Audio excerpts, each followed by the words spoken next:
Bueno, vamos a presentar a Amal Abudaya.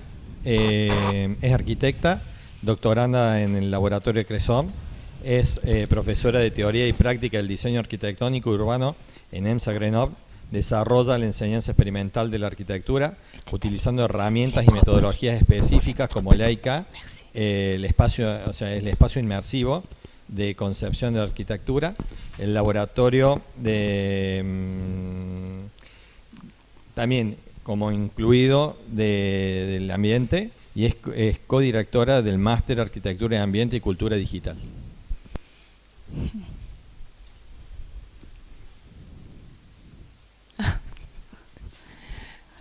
Bonsoir à tout le monde. Buenas noches para todos.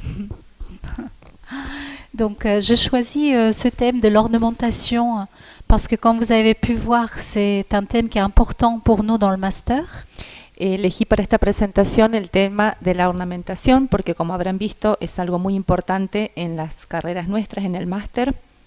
Mais aussi parce que, avec le travail que nous faisons avec Juan et Soledad, pero también porque en el trabajo que hacemos con Juan y Soledad, et avec la question de la céramique, il y a aussi la question des motifs. Relacionado con la cerámica y los motivos, qui est un sujet de l'ornementation.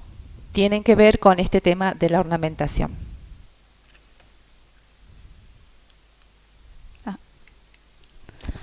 J'ai choisi cette image pour commencer. C'est une image de Neri Oxman, qui est une architecte et chercheuse qui travaille à MIT dans le Media Lab. Elegí esta imagen para empezar, que es una imagen de Osman, Neri que trabaja Oxman. en el MIT. Donc c'est un filtre environnemental qui travaille l'orientation de l'air et de la lumière.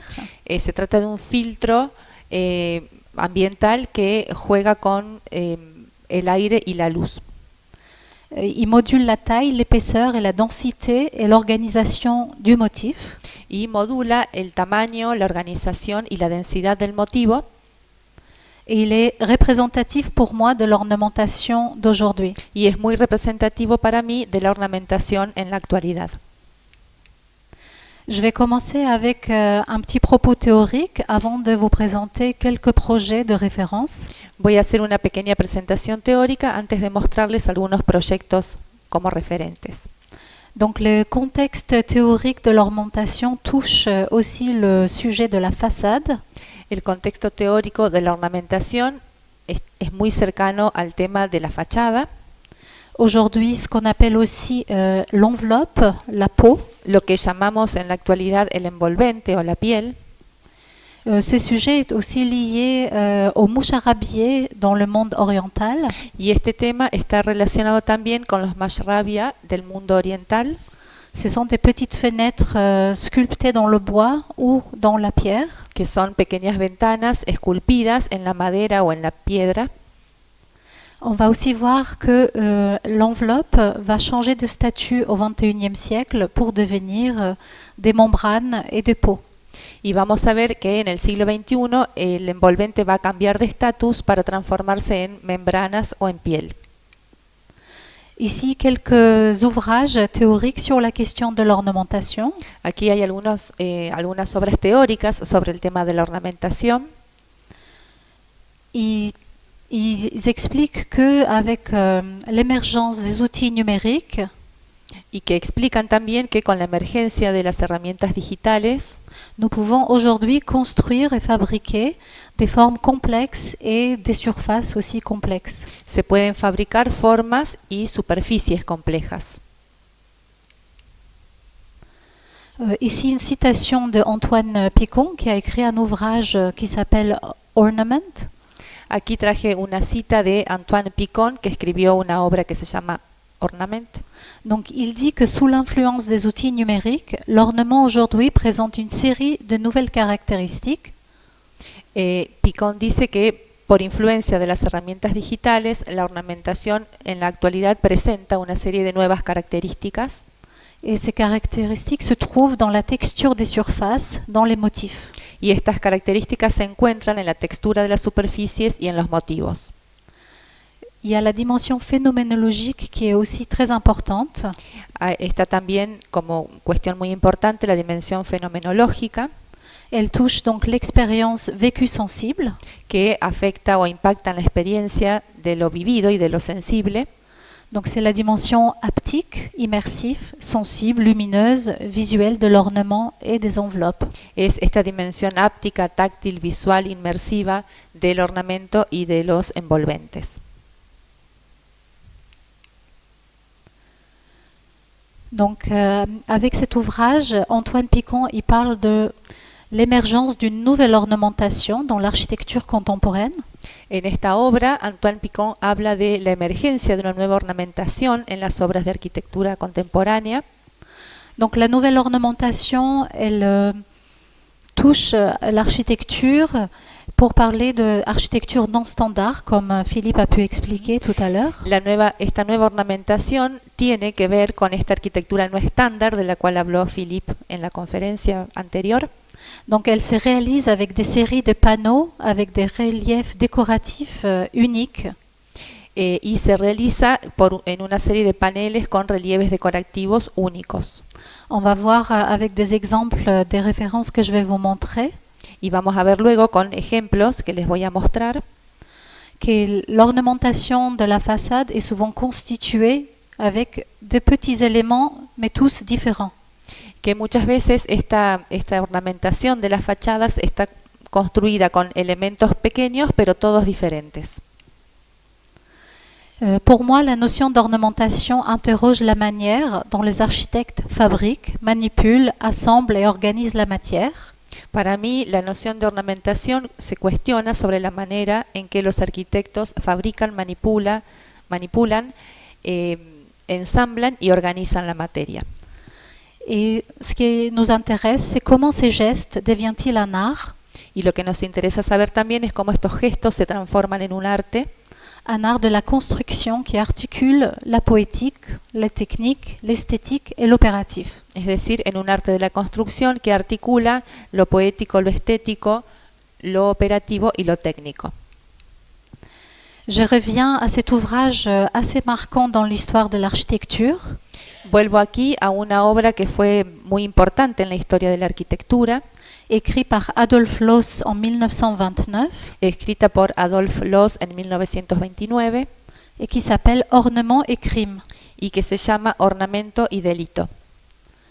Cet ouvrage est assez marquant parce qu'il va influencer énormément les architectes du mouvement moderne. Esta obra es muy importante porque influenció sobremanera en los arquitectos modernos.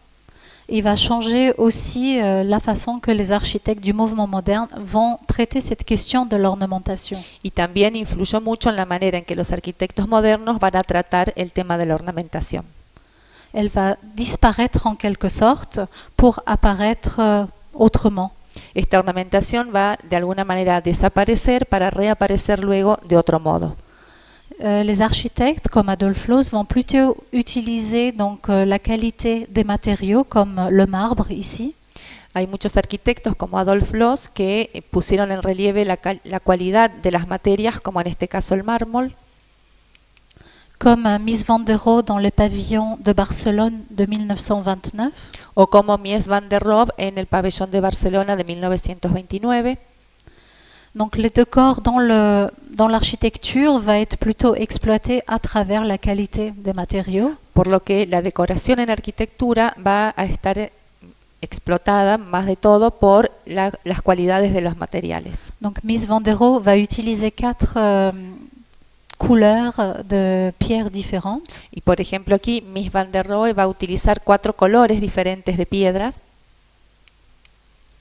Et plus tardivement, Le Corbusier va utiliser plutôt la trace qui est laissée par le coffrage sur le béton comme qualité décorative. Y unos años más tarde, en este ejemplo de Le Corbusier, donde él deja en el encofrado las huellas o el rastro del hormigón como expresión decorativa. Cela va rejoindre ce que dit le théoricien anglais John Ruskin au XIXe siècle. Esto de alguna manera se relaciona con lo que el teórico John Ruskin dijo en el siglo XIX. Que la qualité ornementale d'un bâtiment est ce qui est laissé par la main de celui qui fabrique, qui produit. y que dice que la calidad ornamental de las construcciones siempre tiene que ver con la mano de la persona que la realizó. Une petite planche pour résumer, pour voir comment cette notion d'ornementation a évolué depuis l'architecture baroque. Y aquí en esta diapositiva vemos un poco la evolución de cómo esta idea de ornamentación fue evolucionando desde la época barroca. Dans l'architecture baroque, l'ornement était centré à quelques points clés dans la façade.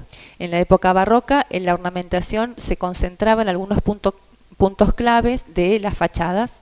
L'architecture moderne aspirait à se reconnecter à la culture de l'époque de la machine.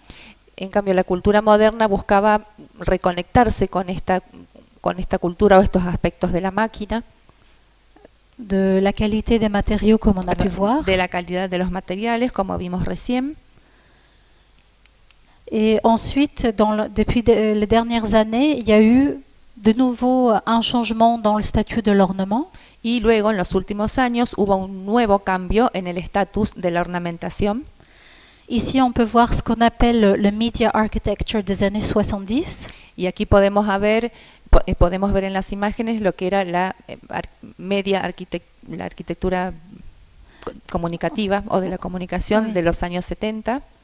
Ensuite, un bâtiment emblématique d'un architecte français, Jean Nouvel, l'Institut du monde arabe. Luego vemos una imagen de una arquitectura emblemática de París, del Instituto del Mundo Árabe, realizado por Jean Nouvel.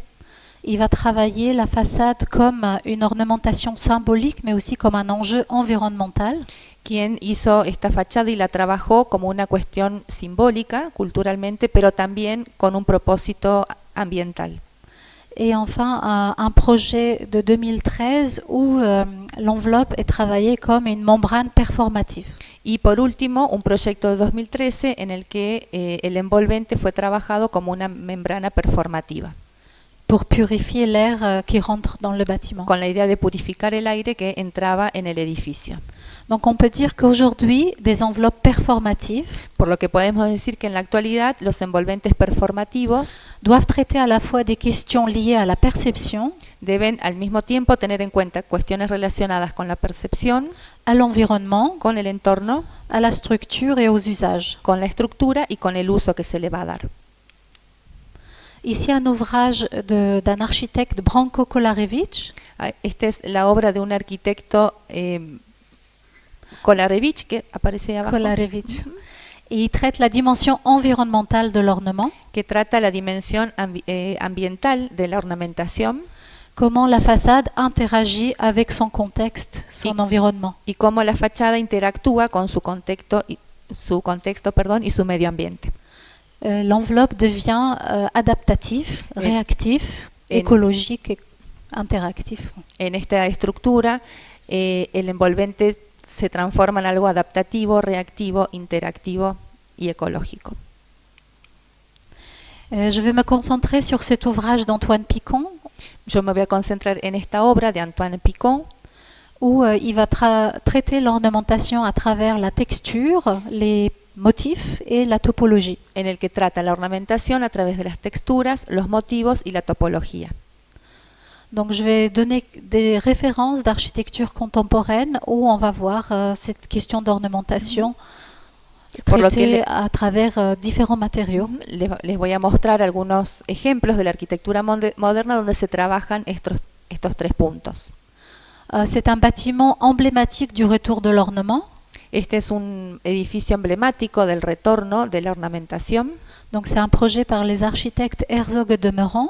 Es un proyecto de los arquitectos Herzog y de Meuron. Comme vous pouvez voir, il y a des images qui recouvrent la totalité de la façade du bâtiment. Y como pueden ver, hay imágenes que cubren la totalidad de la fachada del edificio. C'est comme si le bâtiment a été tatoué. Es como si todo el edificio estuviese tatuado. Donc il est recouvert d'images qui ont été choisies par un artiste, Thomas Ruff. Y esto es así porque el edificio está recubierto por imágenes que fueron elegidas, seleccionadas por un artista. Donc la répétition de la même image joue sur la frontière entre représentation et abstraction. La repetición de la misma imagen muchas veces juega en la frontera entre la repetición y la representación. Donc ici on peut voir des photos qui sont tirées des journaux Aquí vemos estas fotos que fueron sacadas de diarios et aussi de la peinture. y de obras de arte. Et donc chaque image est répétée 66 fois. Y cada una de estas imágenes está repetida en la fachada 66 veces. Il y a deux matériaux dans ce projet. On a du on a du béton et du verre. En este proyecto se utilizaron dos materiales, hormigón y vidrio. Deux techniques sont utilisées, donc celle de la sérigraphie sur le verre Y como técnica se utilizaron la serigrafía sobre vidrio et une autre technique est utilisée sur le béton. y otra técnica que fue utilizada en el hormigón. C'est la technique du sgraffito. Es la técnica del esgrafiado o sgrafito. Et donc on enlève de la matière dans le béton pour imprimer l'image. Es decir, que se saca, con esta técnica se suprime un poco de la materia en el hormigón para poder imprimir la imagen. Donc on a deux textures différentes, une lisse et une rugueuse. De este modo se obtienen dos texturas diferentes, una más lisa y una más rugosa. Ici, un autre projet des architectes Herzog et de Meuron. Este es otro proyecto de los mismos arquitectos, Herzog y de Meuron. C'est un musée à San Francisco. Es un museo en la ciudad de San Francisco. Et toute la surface du musée est recouverte de panneaux de cuivre. Y toda la superficie del museo está recubierta con paneles de cobre. Ces panneaux de cuivre sont travaillés de différentes manières. Ils sont perforés. Estos paneles de cobre están trabajados de distinta manera. Ahí, como pueden ver, están perforados. Donc on a des perforations, mais aussi du bosselage, des bosses. Hay algunos que están perforados y hay otros que están como con bollos, ¿no? Repujados, sí, repujado en forma de boya. Oui. Et c'est le même motif, c'est les petits cercles, Y el mismo motivo, de los círculos pequeños, mais qui sont travaillés avec différentes densités pero trabajados con diferentes densidades pour travailler des effets lumineux différents. para justamente hacer un juego con el efecto luminoso.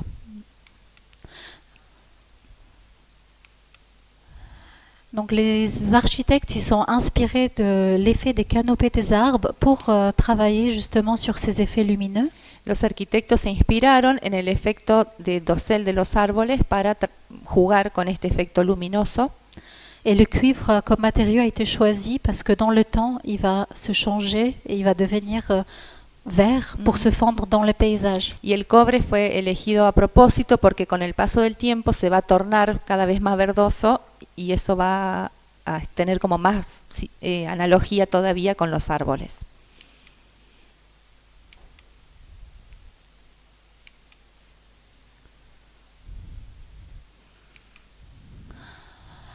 Ici, je vous présente le projet de Jean Nouvel, c'est l'Institut du monde arabe. Este es el proyecto de Jean Nouvel, del Instituto del Mundo Árabe en París.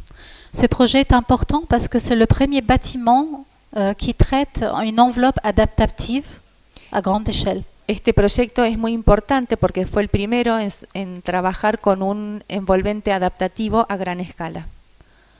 Comme vous pouvez voir, le motif il se développe sur toute la façade. Como pueden ver, el motivo se desarrolla y se duplica en toda la fachada.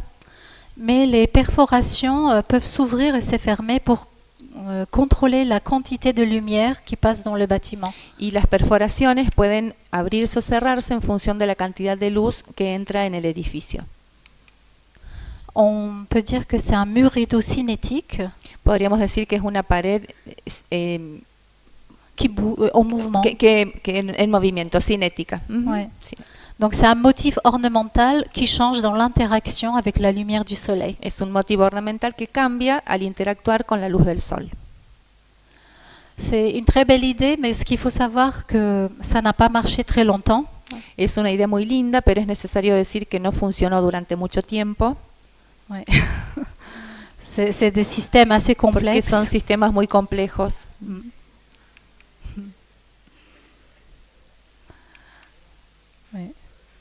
On peut voir quelques diaphragmes qui sont fermés, quelques-uns qui sont ouverts. Aquí se pueden ver algunos diafragmas cerrados, allá, sí, y otros abiertos de este lado. Et ici, une image de l'intérieur avec cette lumière filtrée. Y esta es una imagen del interior con con la luz filtrada. Ouais. On dirait l'Alhambra d'Espagne. Oui. Oui. Donc, même si le système ne marche pas aujourd'hui, Aunque hoy, on a quand même l'effet lumineux qui est assez intéressant. aunque hoy el sistema no esté funcionando, se obtiene de todos modos este efecto luminoso en el interior. Et on a la dimension ornementale qui nous rappelle les mouchrabiés de la culture orientale. Y al mismo tiempo, la representación, este tipo de representación hace pensar en las musharabias orientales, las ventanas estas decoradas orientales.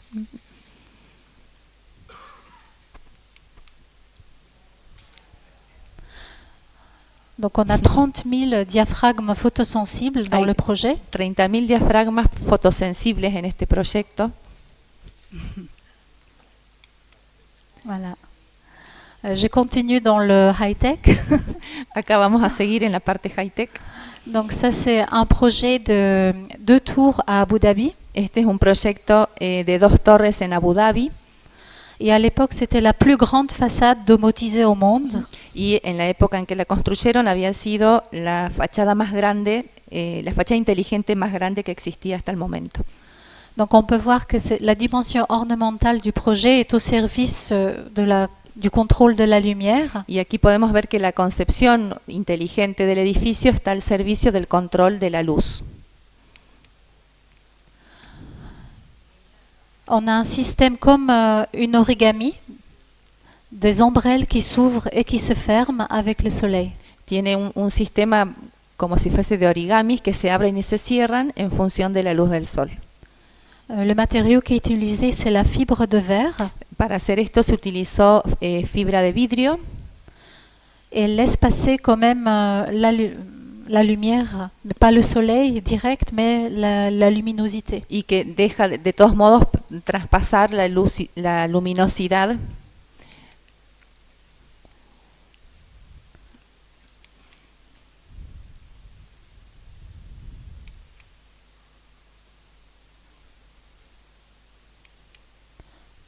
Quand il y a du soleil, l'origami s'ouvre et protège la façade en verre. Cuando hay sol, el origami se abre y protege de ese modo la fachada de vidrio.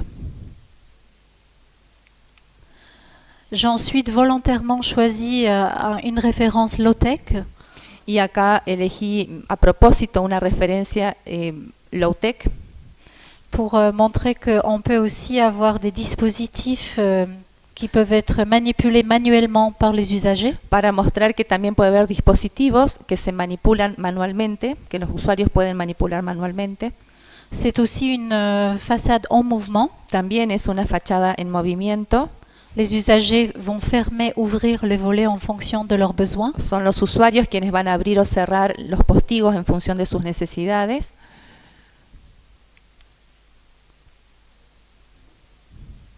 Donc la façade est ici faite avec le bambou. Esta fachada está hecha con cañas de bambú. Et on peut voir à l'intérieur la lumière filtrée par ce dispositif. Y desde el interior se puede ver cómo la luz filtra a través de este dispositivo. Ici un autre exemple. Este es otro ejemplo. C'est une façade qui mange du smog. Se trata de una fachada que consume smog. C'est à New Mexico où il y a beaucoup de pollution. Esto está instalado en Nuevo México, donde hay mucha contaminación ambiente. Et cette façade, elle est faite avec du dioxyde du titane. Y esta fachada está hecha con dióxido de titanio. Quand le soleil arrive dessus, l'air qui va rentrer dans le bâtiment est censé d'être purifié. Y cuando esta fachada recibe el sol, se supone que el aire que entra al edificio está purificado. Je ne sais pas si ça marche vraiment. No sé si funciona o no, J'espère. pero espero que sí. Ici, pour voir l'échelle du dispositif. Esto es para que vean la escala del dispositivo, el tamaño. Et ici, je vous montre un exemple qui est au Japon. Et donc, la façade, elle est faite avec c'est de alucobond. C'est le même matériau que on a utilisé pour le pavillon des JO. Esta es otra fachada de Japón y todo el envolvente fue hecho con alucobón, que es el mismo material que se trabajó para el pabellón. Ici, on a 2 couches. Aquí hay 2 capas Et c'est pour imiter un peu la végétation que imitan de alguna manera la vegetación et filtrer la lumière qui rentre dans le projet. y filtran también la luz que pasa del otro lado. Et de créer aussi de l'intimité à l'intérieur du projet. Y también se pretende con esta fachada crear una suerte de intimidad, ¿no?, en el interior. Philippe, je crois, a montré une façade de la fibre cellulosique. Recién en la conferencia de Philippe vimos una fachada de fibra celulósica. Donc le motif est inspiré de ce motif. Y el motivo está inspirado en este.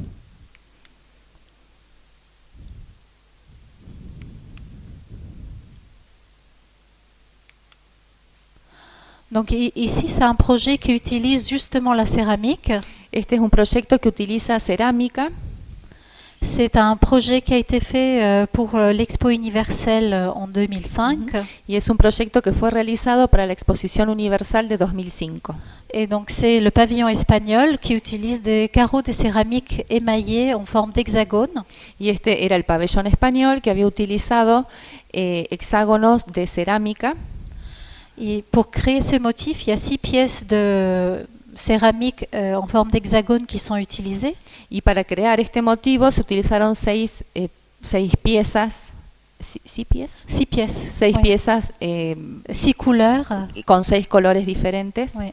Et donc l'idée, c'est d'essayer de créer un motif non répétitif avec juste 6 pièces. Y la idea era crear un modelo no repetitivo a partir de esas 6 piezas. Les pièces de céramique sont fabriquées à la main. Todas las piezas de cerámica fueron fabricadas manualmente. Et au total, il y a 15 000 pièces qui constituent la façade. En total se construyeron 15.000 para hacer toda la fachada. Donc ici, la fabrication dans l'atelier. Ahí se ve la fabricación en el taller. C'est pour montrer l'importance du travail de céramique en architecture. Es para destacar la importancia del trabajo con cerámica en arquitectura también.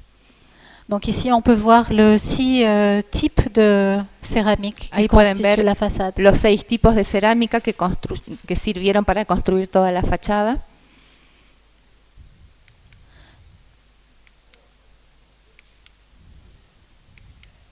Voilà. Un autre projet ici qui utilise de la pierre par l'architecte Kengo Kuma. Aquí hay otro proyecto que utiliza piedra y fue realizado por el arquitecto Kengo Kuma.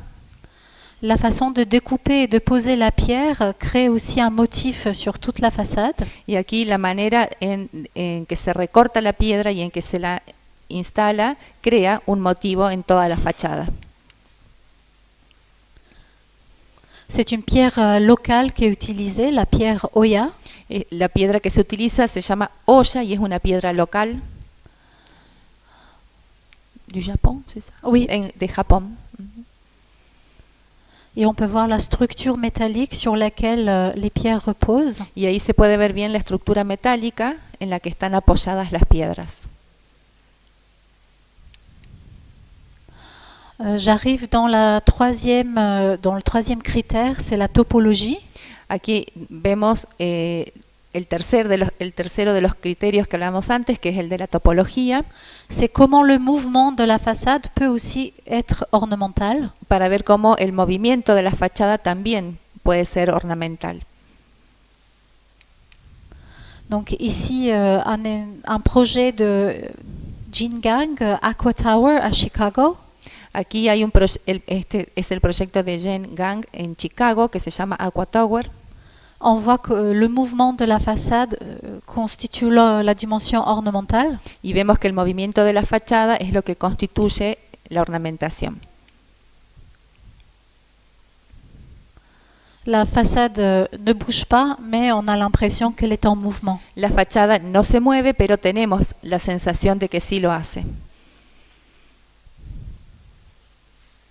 Ce sont les balcons de l'habitation. Y las son las diferentes superficies que se ven son los balcones de las habitaciones.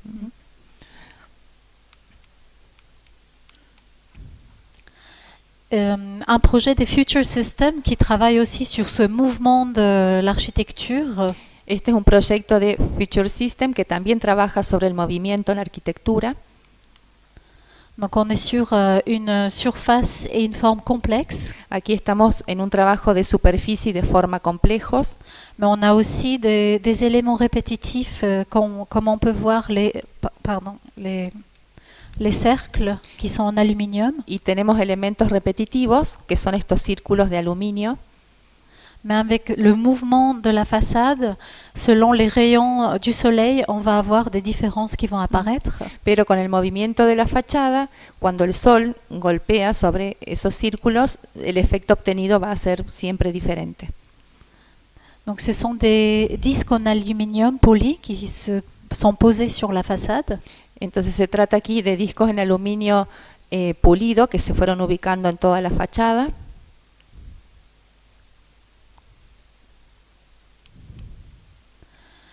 Et un projet que j'aime beaucoup parce que j'ai pu le visiter, Y este es un proyecto que quiero mucho particularmente porque lo pude ir a visitar, mais parce que je trouve aussi qu'on retrouve à la fois les textures, la motif et la topologie dans ce projet. y además porque me parece que se conjugan en este proyecto la textura, los motivos y la topología. C'est un projet avec une surface continue Es un proyecto con una superficie continua et on peut voir le motif de losange qui se répète sur toutes les façades. y se puede ver este motivo de rombo que se repite en toda la fachada.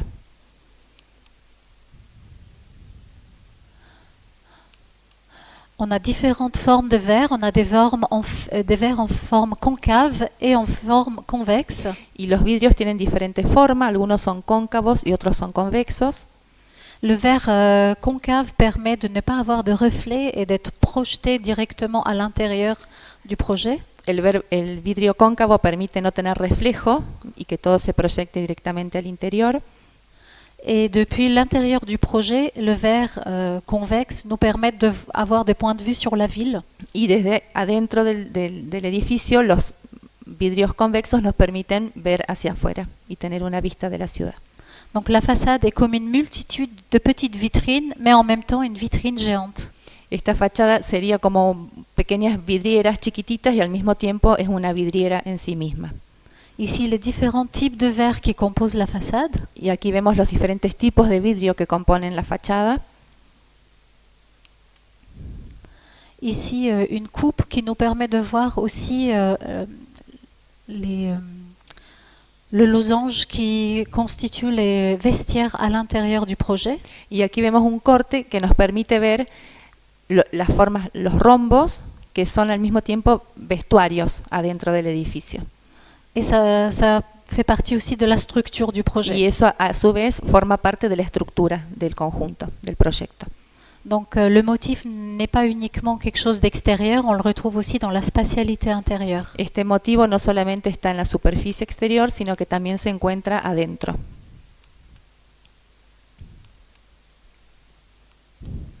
Et une dernière référence que je choisis parce qu'il y a de la céramique qui est utilisée aussi en façade. Y esta última referencia que elegí porque hay cerámica también que se utiliza para la fachada. C'est un projet du musée MAT à Lisbonne.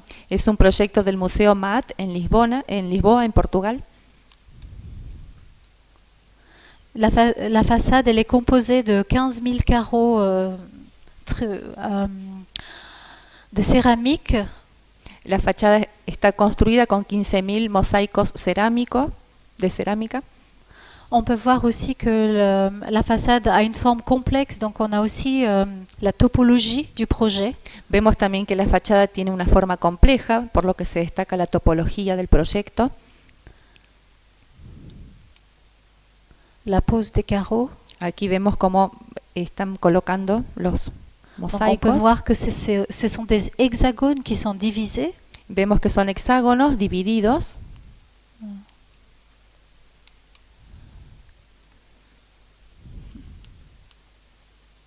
J'ai pu aussi visiter ce projet et il est magnifique.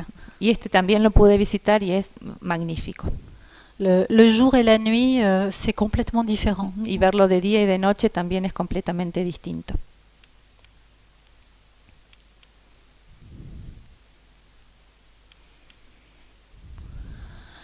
Donc je vais finir avec cette citation d'Antoine Picon. Terminaré entonces mi presentación con esta cita de Antoine Picon. Dans le design contemporain, en tant que l'ornementation est aujourd'hui, dans le design contemporain, une condition omniprésente, elle est inséparable de l'enveloppe. La ornamentación en el diseño contemporáneo es una condición omnipresente y aparece siempre, o sea, de manera inseparable del envolvente. Ça, c'est la dernière partie de ma conférence. Esta es la última parte de la conferencia. Je vais présenter comment nous travaillons cette question de l'ornementation à Grenoble dans notre atelier. Y voy a presentar cómo trabajamos este tema de la ornamentación en nuestro taller de Grenoble. Ici, c'est un espace qui s'appelle Leica, c'est l'espace immersif de conception architecturale.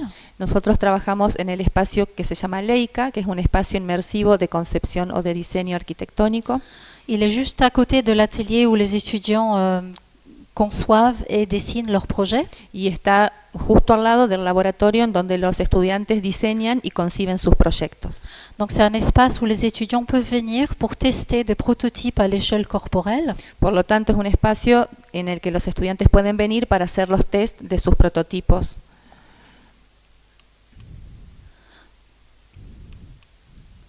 Donc j'ai 3 exemples, ça c'est le premier. Este es el primero de 3 ejemplos que traje. Ici, c'est des étudiants qui ont voulu tester le diamètre, la densité et la position des cercles sérigraphiés sur le verre. Aquí son estudiantes que quisieron hacer una prueba sobre el diámetro, la densidad y la posición de los círculos serigrafiados en vidrio.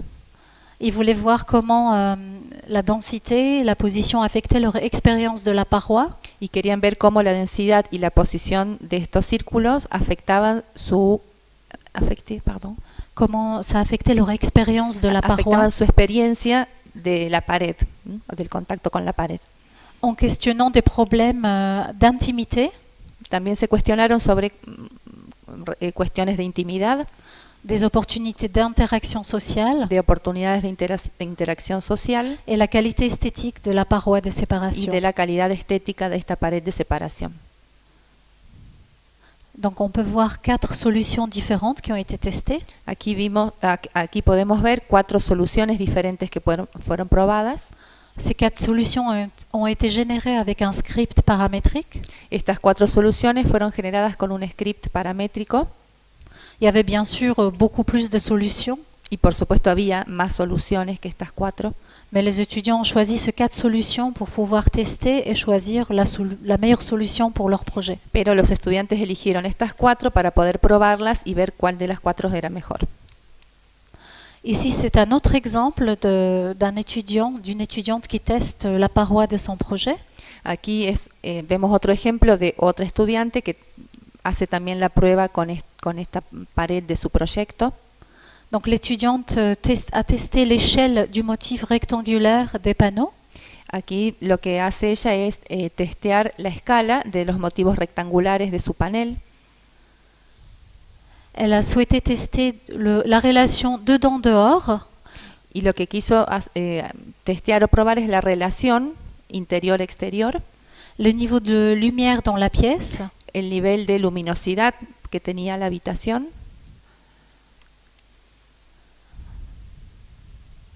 Ce sont des panneaux coulissants. Y se trataba de un proyecto con paneles corredizos. Donc la question c'était comment de passer du motif à l'intimité.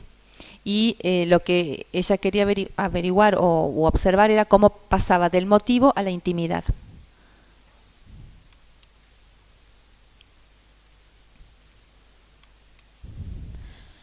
Et dernier exemple dans Leica. Y este es el último ejemplo del laboratorio Leica. C'est un étudiant qui utilisait de la pierre dans son projet. Y es el proyecto de un estudiante que utilizaba piedra para trabajar.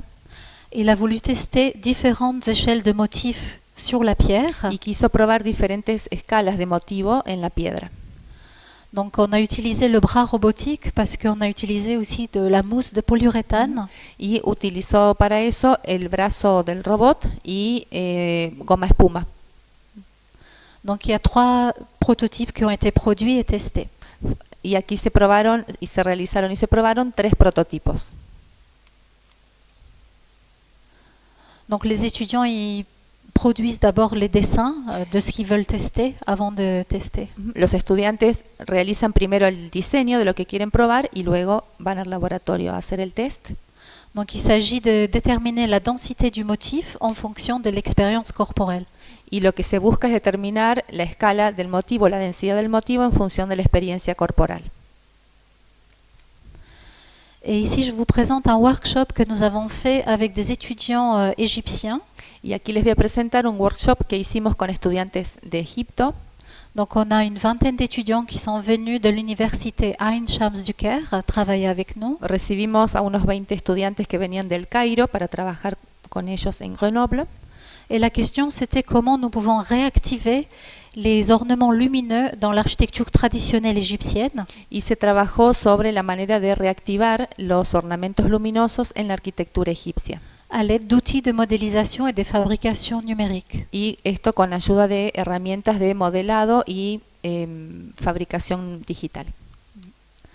Donc pour commencer, nous avons demandé aux étudiants au Caire de faire des photos d'architecture traditionnelle.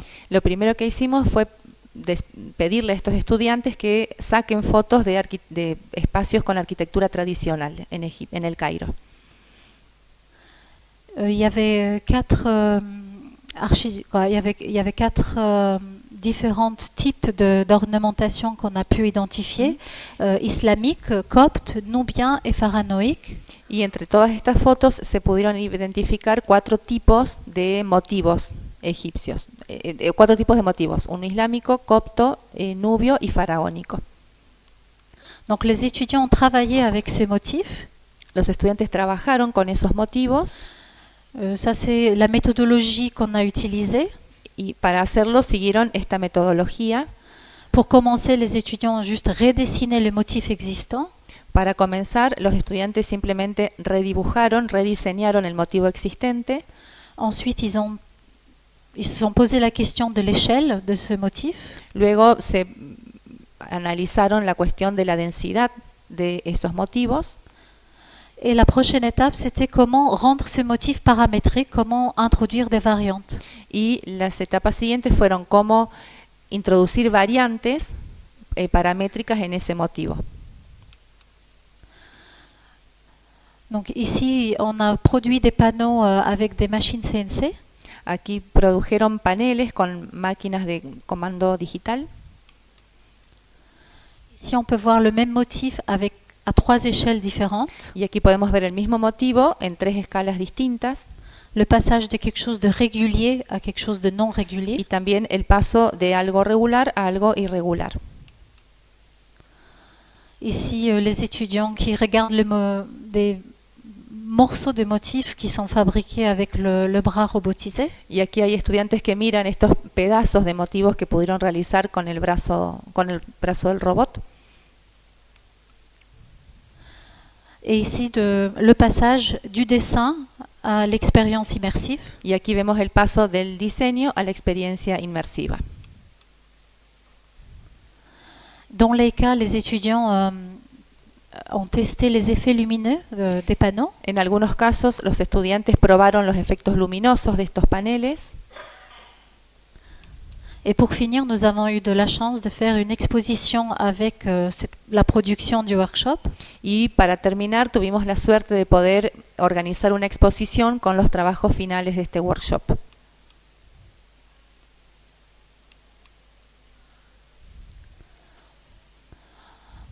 Et c'est la dernière diapositive, donc je vais m'arrêter là.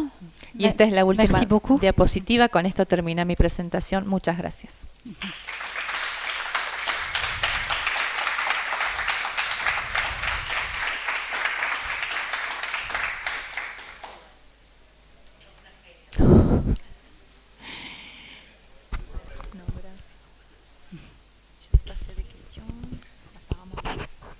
¿No hay preguntas? ¿No? Bon, tout a été très clair apparemment. Très bien. ¿Alguna pregunta? ¿No? Bueno, entonces le agradecemos a Amal y a María Clara, porque no podremos haber entendido nada. María Laura. No, sí. gracias. Muchas Merci gracias beaucoup à Laura. No, merci a vous.